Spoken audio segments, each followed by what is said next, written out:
Vamos a hablar de un punto súper importante que tiene que ver evidentemente con tus ganancias de masa muscular, con tus ganancias de fuerza, que tiene que ver con la selección de ejercicios y va a ser básicamente la relación que existe en tus músculos entre la longitud del músculo y la tensión que se genera en tu músculo. Tenemos que entender que la tensión total que genera un músculo va a depender principalmente de la suma de dos factores.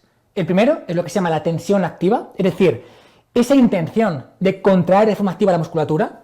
Y en segundo lugar, tiene que ver con lo que se llama la tensión pasiva, es decir, cómo tus tendones, ligamentos y la propia masa muscular se comporta, digamos, de forma pasiva, resistiendo la elongación. La tensión total, como digo, va a depender, por un lado, de la tensión activa que generamos y por otro lado, de cómo se comportan estos tejidos que al final son como una banda elástica donde cuanto más las tiras, más tensión está generando. Mira, para entender esto de una forma mucho más sencilla, he preparado una pequeña infografía, una pequeña imagen donde se puede explicar súper bien, ¿vale? Bueno, tenemos aquí una pequeña estructura para que lo entiendas de forma clara. Tenemos el músculo, tenemos los fascículos, que son, digamos, el conjunto de fibras musculares, tenemos las fibras musculares, tenemos las miofibrillas y tenemos los sarcómeros, ¿vale? Bien, la tensión muscular que se genera en tu músculo va a depender básicamente de esa capacidad para que la actina y la miosina se junten, ¿ok?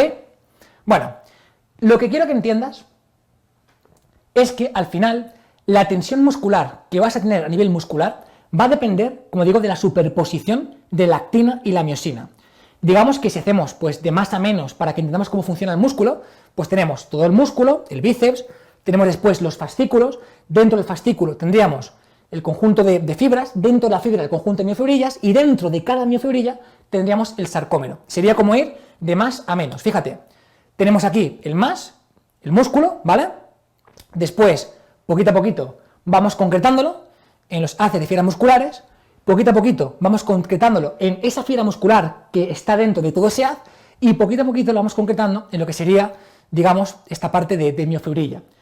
Sarcómero, actina, miosina, seguiríamos concretándolo, ¿vale?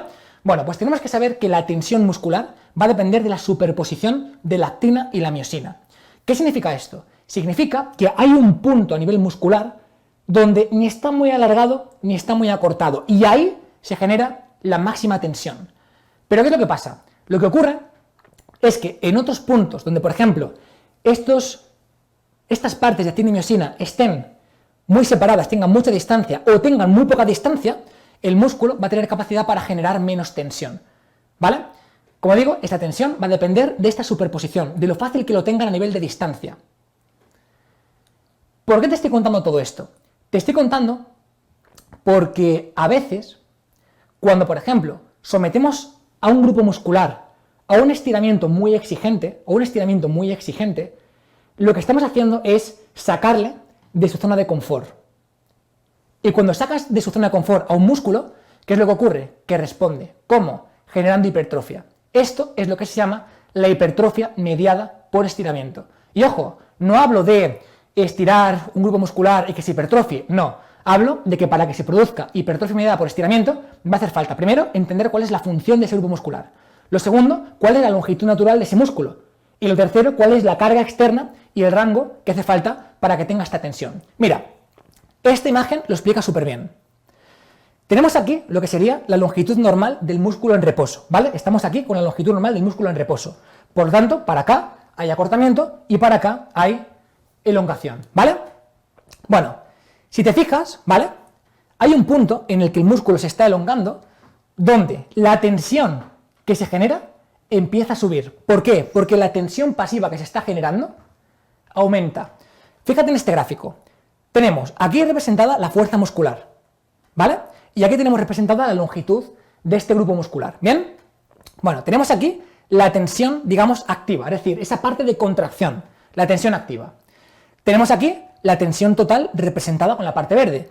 Y tenemos aquí la tensión pasiva, es decir, determinada por el tejido elástico, es decir, con esa tensión que incita a que el músculo se alargue. ¿Qué es lo que pasa? Que hay un punto donde la tensión total es más alta justamente porque hay dos factores. Por un lado, la tensión activa, esa intención, esa parte de esta tensión activa de contracción se suma a la tensión pasiva. Y esto implica que la tensión total es más alta. Y te preguntarás, ya, pero David, ¿por qué me cuentas esto? ¿Por qué me hablas de esto y qué tiene que ver con la selección de ejercicios? ¿O cómo puedo usarlo para mejorar en mi rutina y mejorar mi hipertrofia? Como digo, porque cuando sometemos a un grupo muscular a un estiramiento exigente bajo carga, estamos sacando de la zona de confort a este grupo muscular. Y entonces se genera una respuesta a nivel de hipertrofia.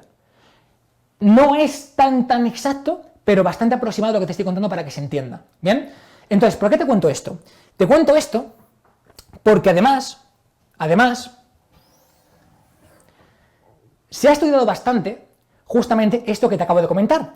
Se han hecho estudios, por ejemplo, en los que se ha visto básicamente, oye, cómo se comportan, por ejemplo, diferentes grupos musculares y cómo se comportan a nivel de capacidad de trabajo, por ejemplo, cuando se están estirando, con esta tensión activa más pasiva, ¿no? Vemos que hay diferentes ejercicios, hay diferentes grupos musculares, como el vasto medial, el vasto interno, vasto lateral, el recto anterior, semimembranoso, semitendinoso, bíceps femoral, es decir, la parte de atrás de la pierna, la parte de adelante, el tibial anterior, sóleos, gemelos, bueno, en fin, hay muchos grupos musculares, ¿cierto? Vale, lo que podemos ver es que hay ciertos grupos musculares que tienen mucha capacidad para trabajar cuando están estirados. Por ejemplo, el vasto medial, por ejemplo, el vasto intermedio, por ejemplo, el vasto lateral, es decir, por ejemplo, los cuádriceps.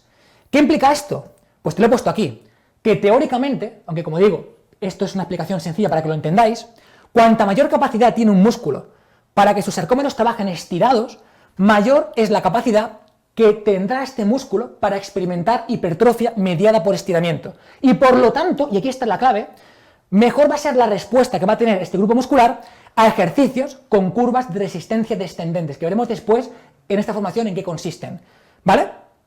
Por ejemplo, el cuádriceps va a responder muy bien con ejercicios de curva descendente, como por ejemplo una sentadilla, donde en la parte de abajo va a ser donde más va a costar y en la parte de arriba va a ser donde menos va a costar, ¿vale?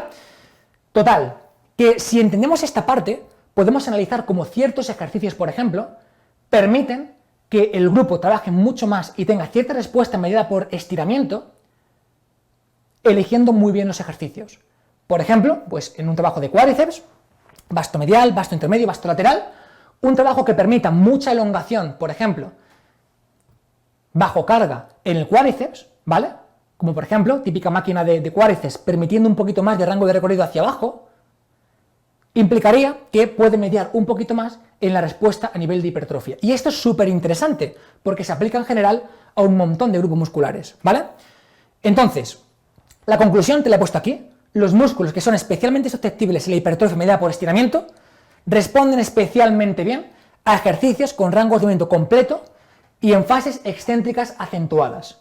Es decir, ejercicios, grupos musculares, en los cuales tengamos esta capacidad de trabajo contráctil un poquito más alta que el resto, van a trabajar mucho mejor, van a tener esta respuesta mediada a nivel de hipertrofia un poquito mayor que otros grupos musculares. Por ejemplo, si comparamos el vasto medial, que tiene un 96% respecto a, por ejemplo, el gemelo, podemos entender que en un trabajo, por ejemplo, a nivel de cuádriceps, la respuesta va a ser mucho mayor. Como digo, para entender esta parte de esta respuesta, de esta hipertrofia mediada por estiramiento, hay varios puntos que es súper importante aclarar. Lo primero, que no estamos hablando en ningún caso, de simplemente, nada, pues estiro un poco un grupo muscular y ya está. No, estamos hablando de que hay que entender muy bien cuál es la función de este músculo en concreto, cuál es la longitud natural que tiene ese músculo y hacia dónde nos lleva y cuál es su capacidad para manejar trabajos con cargas externas en estiramiento, que como digo, pues hay bastante evidencia con diferentes grupos musculares.